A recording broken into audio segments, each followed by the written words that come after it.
est très en colère, forcément. Mettez-vous à sa place. Je croyais que mes pommes étaient aussi mignonnes que les cochons de James. Je dois trouver autre chose qui intéressera encore plus les enfants. Vexé et fou de rage, Diesel redémarre.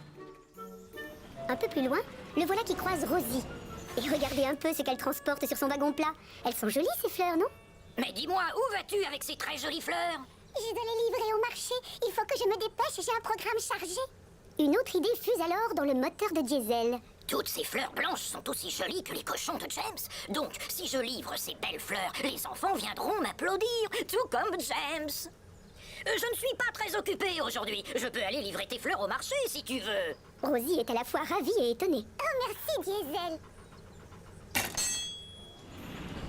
Et hop, en 5 minutes, Diesel est attelé au wagon de Rosie pour son plus grand bonheur.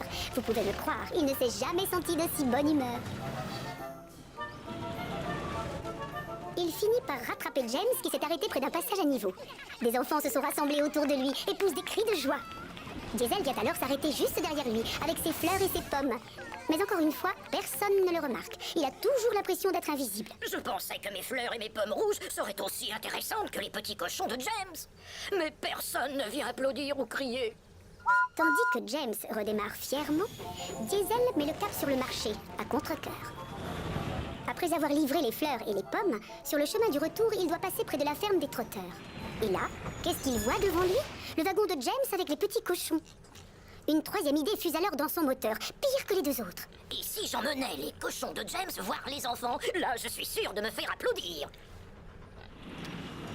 Sans hésiter une seconde, Diesel s'attelle au wagon de James. Puis il redémarre à fond les wagons avant que quelqu'un ne lui interdise de partir avec les cochons. 10 minutes plus tard, le voilà qui arrive à l'école. Il aperçoit des enfants qui sont debout dans la cour.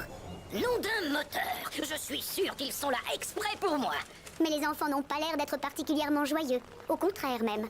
La pluie a commencé à tomber et ils sont trempés. Regardez comme ils sont inquiets. Bon sang de foi, les enfants n'ont pas du tout envie de voir des petits cochons. Ils veulent un nouveau toit pour leur école. Et c'est la catastrophe. Le gros contrôleur arrive avec Thomas et à voir sa tête, on devine qu'il est très en colère. Diesel, qu'est-ce que tu fabriques avec ces petits cochons? Et au fait, où sont les tuiles pour le toit de l'école? Diesel comprend qu'il a fait une grosse bêtise. Excusez-moi, chef, j'ai été vraiment stupide. J'ai emprunté les petits cochons parce que je voulais que les enfants m'admirent.